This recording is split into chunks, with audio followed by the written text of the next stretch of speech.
Buot yun ang panahon nga mawalang umoy. Busa mintras, doon na pa'y katakos i-enjoy.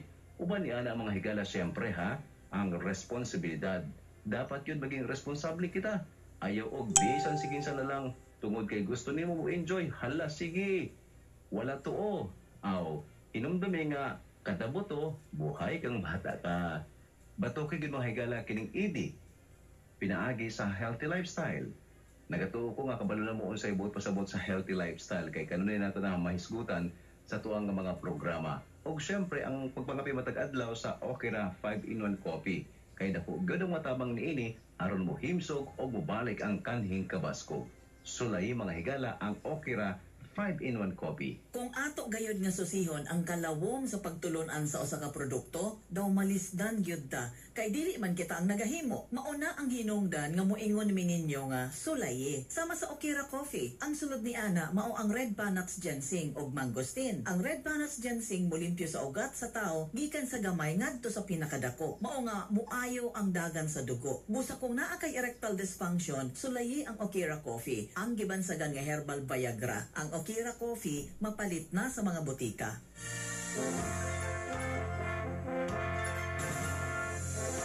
Kung nakasulay ka na sa Okira 5-in-1 coffee, unsay mo ikasulti.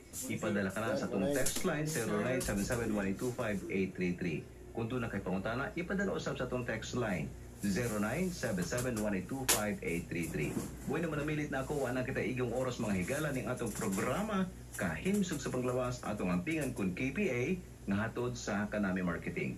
Ako si Kuya Loy. Daghang salamat.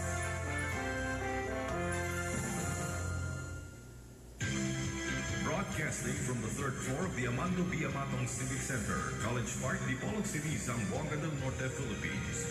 This is the Andres Bonifacio College Broadcasting System Incorporated, the Better FM Alternative AA 92.5. Member, Kapisanan ng Broadcaster ng Pilipinas. Ang atong takna untop alas 6 sa kabuntagon. Programa Usa ka Binayran. Ang tanang pulong iya lamang sa magsisibya ug walay labot ang mga kawani ug tigdumala ning istasyon.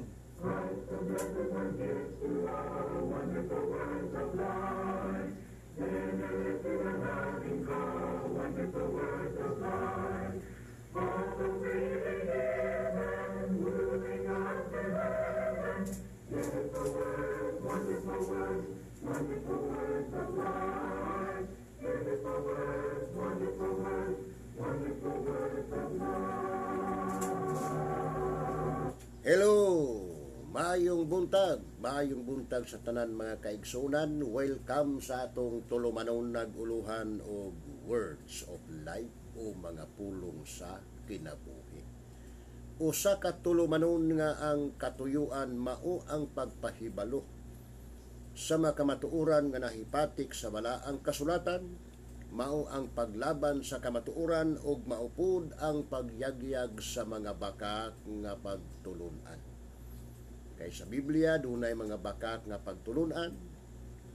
Unya ang maong bakak nga pagtulunan dili iya sa Ginoo, sa to pa dili iya ni Kristo. Unya kun mosagop tag pagtulunan nga dili iya ni Kristo, mawala man tay Dios sa atong kinabuhi. Unya saom na to pagkaluwas wala tay Dios. Munang giingon sa ikaduhang Juan versikulo 9 unsa may giingon ni Apostol Juan.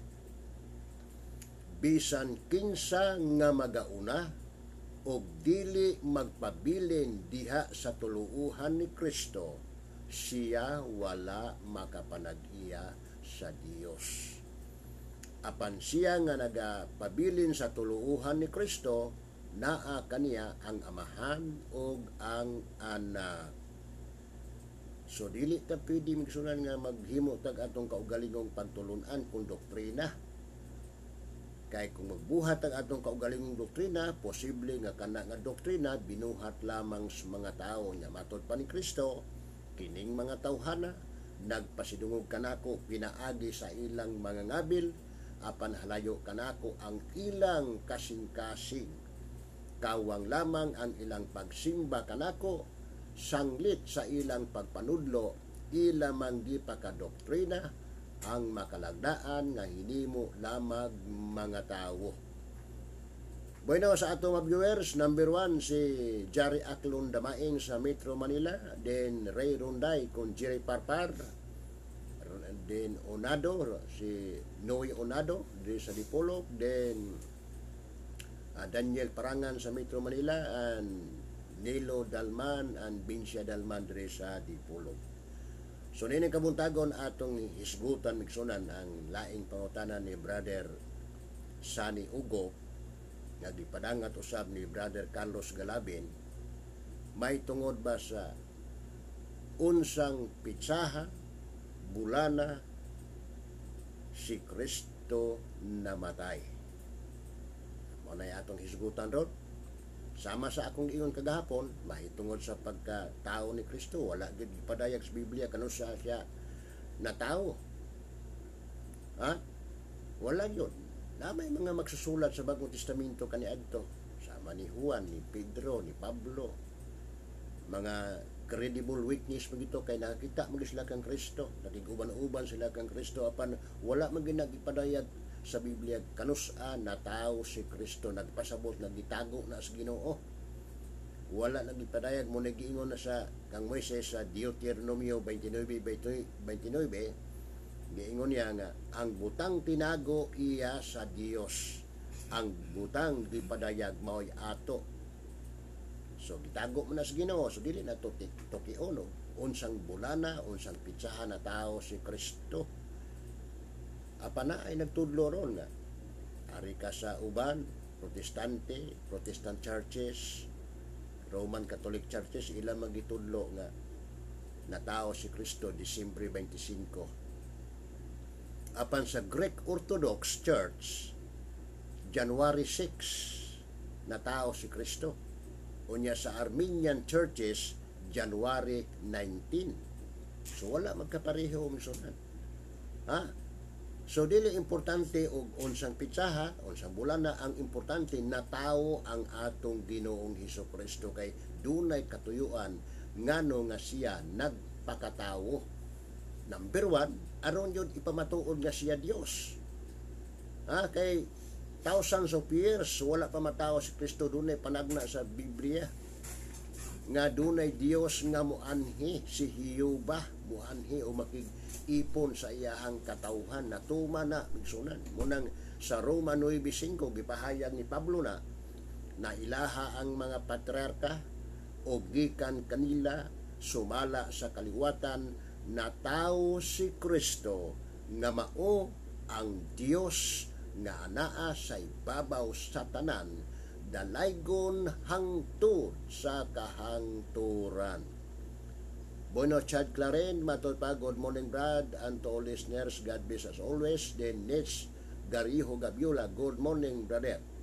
Then Frank Sharot, good morning Brad, God bless as always. Then Linda Dumadigo Gabriel der sa Tarlac, good morning po Brad. So nining kabuntagon atong hisgutan ang mahitungod na po sa kamatayon o kanusa namatay si Kristo. Kaya lang sa uban namatay kuno si Kristo Marso, wala gibutang og pizza. Doon na po'y uban balhin po Abril, wag yapon butang og pizza. So gitago man as Ginoo kanusa siya namatay, di mo kontinto tag kanabang gitawag og let us respect the silence of the scriptures. Kung wala gitugas Biblia, di ato nang dawaton wala di gitugan. So dili importante og unsang pitsa siya namatay, ang importante atong tumanon ang iyahang sugo. Kay naman ay sugo, handumon ang iyahang kamatayon. May tungod sa iyang pagkatao, wala magsugo si Kristo, handumon ang iyang adlaw na tawhan. Apan sa iyang kamatayon, doon naging sugo. Buhi pa si Kristo, nagsugo na siya sa iyang matinuan, buhatan ninyo kini sa paghandom kanako niya. Ang maong sugo, gisubli ni Pablo sa dihan nakabig na si Pablo sa iglesia nga gitukod ni Kristo. Gisubli gyud ni Pablo sa nagsulat siya dito sa unang Korinto kapitulo 11 bersikulo 23 sa atong basahon ni. Kay gikan sa Ginoo na dawat ko ang gikahatag ko usab kaninyo.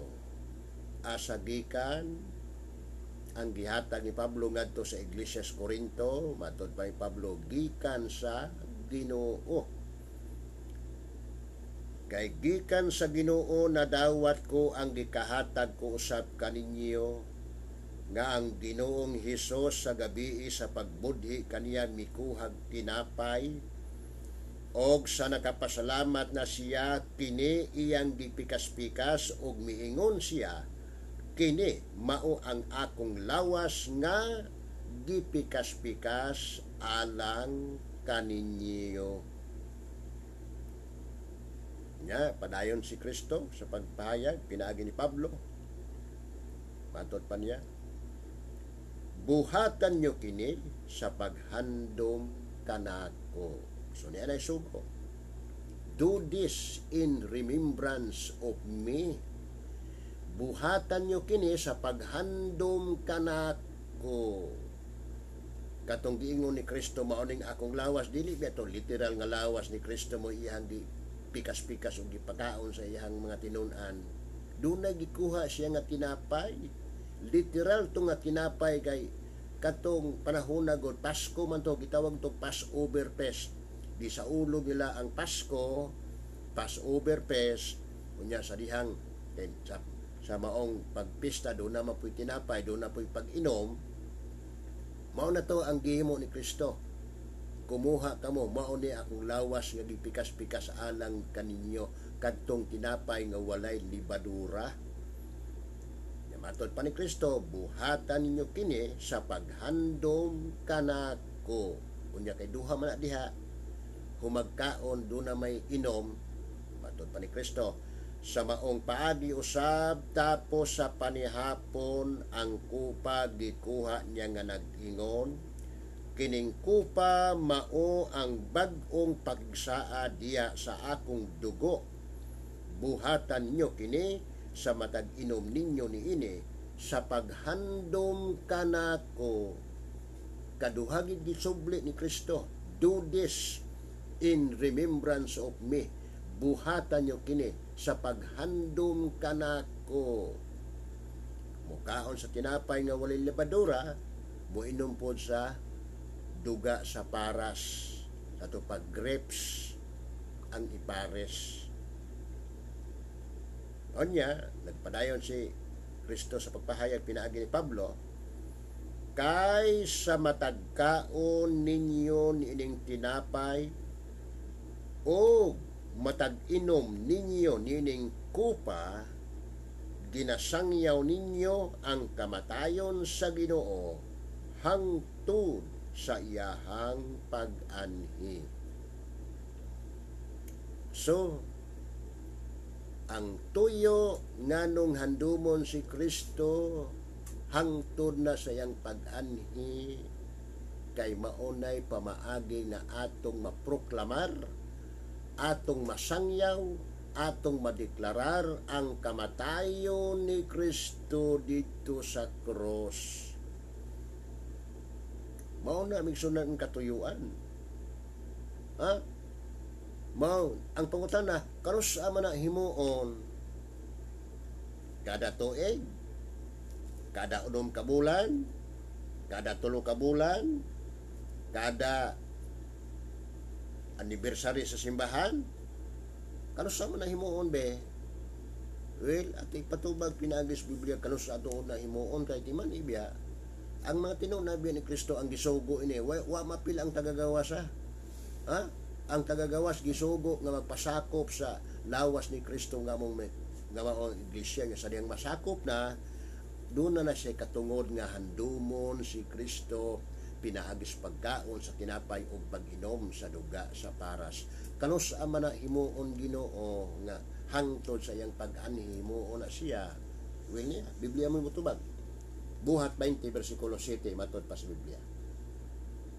Og sa nahunang adlaw sa simana sa nagkatigom kami aron sa pagpikas-pikas sa tinapay. Si Pablo nga may tuyo sa paggikan sa pagkasunod nga adlaw, nakig sinulti ay kanila og iyang gitaas ang iyang pagpulong hangtod sa tungang gabi.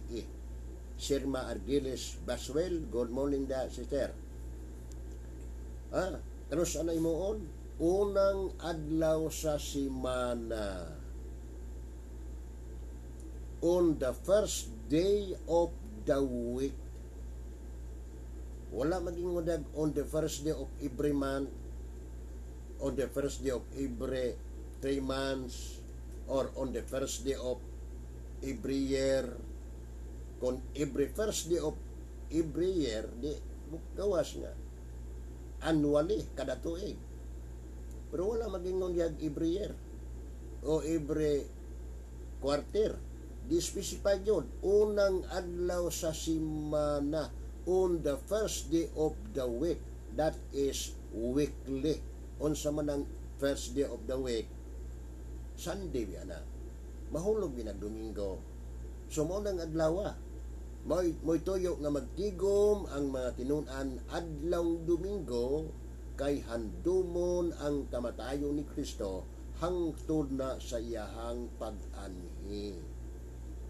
Kay dili lamang handumon si Kristo, kundi isang niyaw ang iyahang kamatayon pinaagi sa pagkaon sa tinapay o pag-inom sa duga sa paras.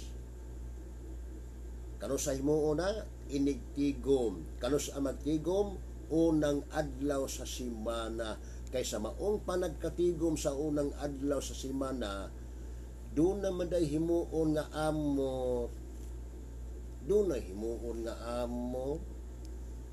Ang uban ron kay mutigom og Miyerkules, amo na walay Lord Supper. Mutigom og Huwebes, amo na walay Lord Supper. Mutigom og Sabado, amo na walay Lord Supper. Nya naagi simbahan so nga gasigig amot walay Lord Supper. Walay Lord Supper nga sige nagpaamot pag 10% tithes nga walay Lord Supper. Napil biya na tanawa ko na ang unang Korinto 16 1 ug 2 unsa may gingon. Og may tungod sa amot alang sa mga balaan sumala sa akong gitugon ngadto sa mga iglesia sa Galacia, mausap kini ang inyong pagabuhaton sa nahaunang adlaw sa matag simana. Ang matag usa kaninyo kinahanglang magagahin og magatigom sumala sa iyahang pag-uswag. Panahon na paghatag og amot ang maong panagkatigom kay mao man na ipalit og tinapay, mao po na ipalit og grapes. Mao ni tuyo ana may suna. Onya gawas pa niya ni nga handumon ang kamatayon ni Kristo, iproklamar ang iyang kamatayon, no na padaili laing tuyo. Unsa may gingon? Unang Korinto 10 versikulo 16 ni aming sunan ang sikrito niya. Ang kupa sa panalangin nga atong gipanalanginan, dili ba kini pagpagigambit sa dugo ni Kristo? Ang tinapay nga atong ginatipik-tipik, dili ba kini pagpakigambit sa lawas ni Kristo? Duha biya diha ang himuon, dunay kaon, duna po'y inom. Dili ba kay kaon ra? Dili kay kaon ra. Nainom. No?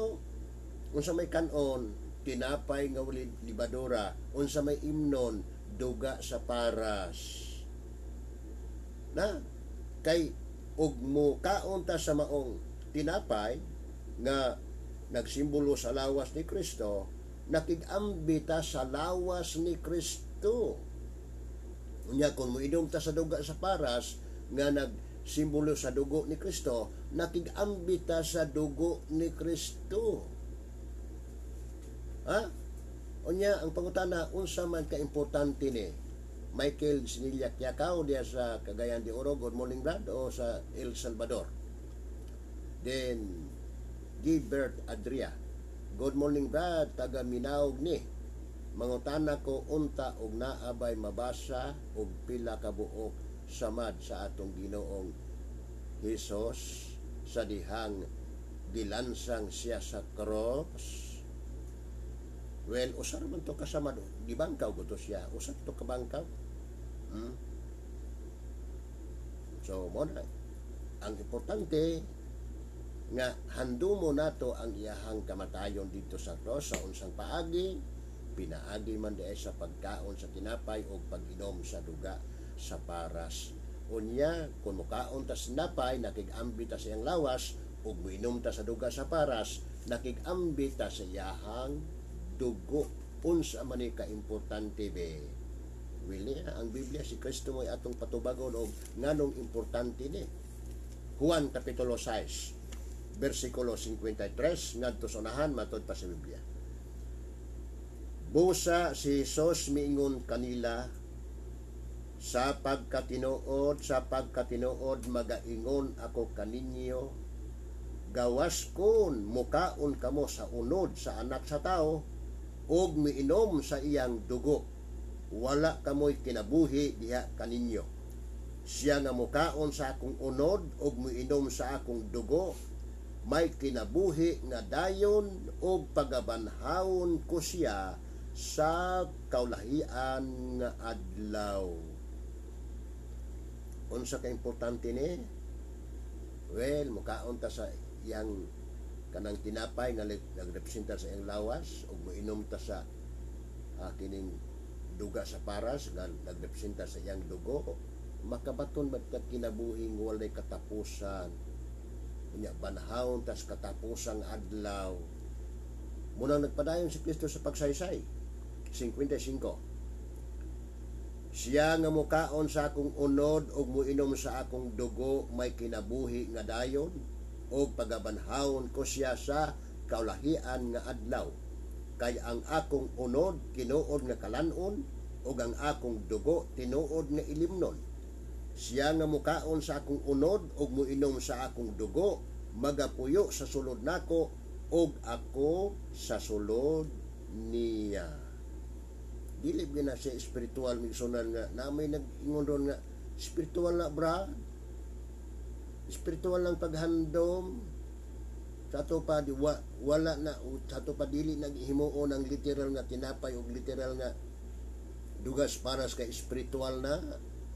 Di man ni biya sa dihang gibuhat to ni Kristo, dili biya to espiritual, literal biya to nga tinapay, literal po nga duga sa paras ang iyang ilang gipainom. Ha? Niya matod pa sa uban kanang pag silibra sa Lord Supper, brad, ha? Sama sa uban nga tudlo nga sama ra nas pagsimbag Dios kay laliman ba nimo mag-umol-umol kag tinapay nga imong inon mao ning lawas ni Kristo. Ha? Samar nas pagsimbag Dios watod pa sa uban. Unya mo inom kas duga sa paras nga grapes. Ha? Nga human ana imor man ng ay iitsas inidoro. Ha? Nga mga tanata kinibang mga espiritualis nga wala na siya espiritual kay espiritual kuno. Yang ano man lagi kay di ba party man na kay ang ilang rason. Simbahon ang Dios, brad, pinaagi si espiritu og sa kamatuoran. So wala nang literal nga tinapay, wala nang literal nga duga sa paras, kay ang pagsimba sa Dios pinaagi sa espiritu og sa kamatuoran. Nya uyon da ka nga simbahon ang Dios pinaagi sa espiritu og sa kamatuoran. Unsa may buhaton, di ba maghatag mag-amot? Sa dihang maghatag og amot, espiritual na o literal? Literal man lang gibuhat sa uban, nato pa kwarta man gyud, literal man gyud kwarta ang ilang hihatag kay amot. Unya ngano man ang literal man ang kwarta, dili na may pagsimba sa matuod nga Dios, pinaagi sa espiritu sa matuoran, nga upitang Lord Supper inong espiritual. Nga, so na inconsistent. Sa dihang mo bautismo ta kay sugo mo na himuang tinunan ng tanang kanasuran, pinaagis pagbautismo kanila sa ngalan sa Amahan, sa Anak ug sa Espiritu Santo. Literal mga tubig ang gamiton o dili? Literal nga tubig ang gimiton, dili spiritual, oy. In taon, kaluoy ning mga magtutudlo uban nga gipang spiritual man para lang makaikiya sa galastohon kay matod pa nila dako kay gasto brad basta kay atong iapil ang pagpainom dako gasto so tinapay na lang brad ha nganong di ato manang gisupak nga doon na may pares humag-inom doon na may humagkaon doon na may inom nya unsa may giingos Biblia bisan unsay gihiusa sa Dios sa tao dili pagabulagon sila nganong ato man ang bulagon wad-o na ang pag-inom nga naa man na humagkaon naa man ang inom ha so makita nato nga inconsistent usahay ning ubang mga magtutulo sa pangrelihiyon ha so makita nato ang kaimportante di ay nganong handumon wala mag-ingos Kristo nga handumon nyo kada tuig unya inig handom ninyo moadto mo ng kabukiran mo katkat mo ng kabukiran magdala mo to cross nya magpalansang mo sa cross ha mamunay gihimo sa kadaghanan ha ang uban magpabunal sa ilang mga lawas ha magdugo-dugo na lawas kay mao kuno pamaagis paghandom ni Kristo wala may sunan unsa may ingos Biblia be Kolosas Kapitulo 2 gikan sa 23 ngadto na sa unahan unsa may ginga pasugdon pagbasa ang bersikulo 22 labot sa mga butang nga tanan kini nagakawagtang samtang ginagamit tuman sa tawhanong kalagdaan ug tuluuhan sa pagkatinuod ang maong mga butang adunay dagway sa kaalam diha sa kinaugalingong pagtuman sa pagsimba og sa kinabubut-ong pagpulupahiubos og sa pagsakit sa lawas apan kining mga butanga walay kapuslanan hinunua nagaalagad lamang alang sa katagbawan sa unod so na way pulos na muanhata ng kabukiran magdala tag cross magpalansag sa cross ang uban magpabunal walay kapuslanan na bisan pag magpalansang ka sa cross magpakamatay pa ka dili na pamaagi nga maluwas ang atong mga kinabuhi ha si Kristo mo'y nagpakamatay alang sa atong mga sala mao na may sunan mo nang kay doon na may sugo nga handumon si Kristo pinagis pagkaon sa tinapay ug pag-inom sa dugas paras niya asa tama na hangtod sa iyahang pag-anhi so unay ginahimo sa mga matuod nga Kristohanon kay mo nagihimo pod sa taga Troas bisan pa dito sa iglesia sa Corinto. Ato sa pabati kanyo kining usa ka awit naguluhan kini og The Great Redeemer. How I love the great Redeemer who is doing so much for me. With what joy I tell the story of the love that makes men free. Till my earthly life is ended, I will sing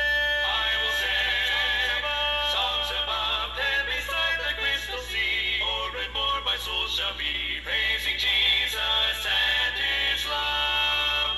He is everything to me, to me. He is everything to me, and everything shall always be.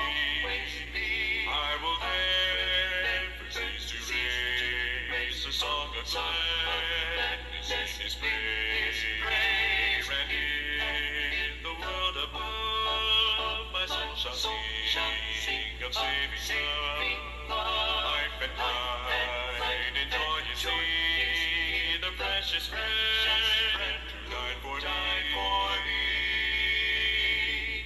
Glory be to Him forever, endless praises to Christ the Lamb. He has filled my life with sunshine, He has made me what I am. Oh, that everyone would know Him,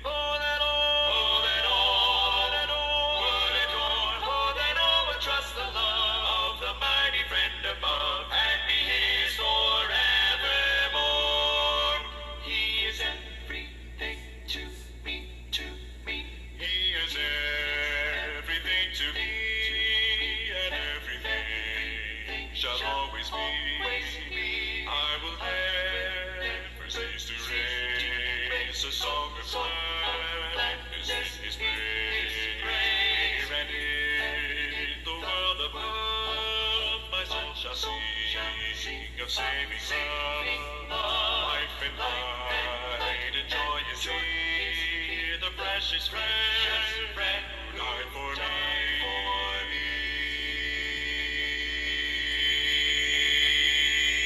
Okay, The Great Redeemer. Dinhi natapos ang atong broadcast. Naot na kini nakahatag og dugang pagtulunan sa atong makinabuhi. Kung dunay mga pangutana, ipadangat pinaagi sa atong cell number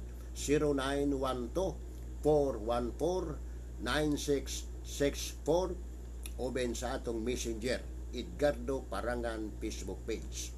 Sa ngalan sa Church of Christ nga nagatuo nga si Kristo matuod nga Dios, kini si Edgar Parangan, kauban nato si Justin Parangan, inabagan sa atong pinangga o baabtik na manager, si Sir Jet Opilak Manamilit sa pag-ingon. Daghang salamat sa inyong pagpaminaw.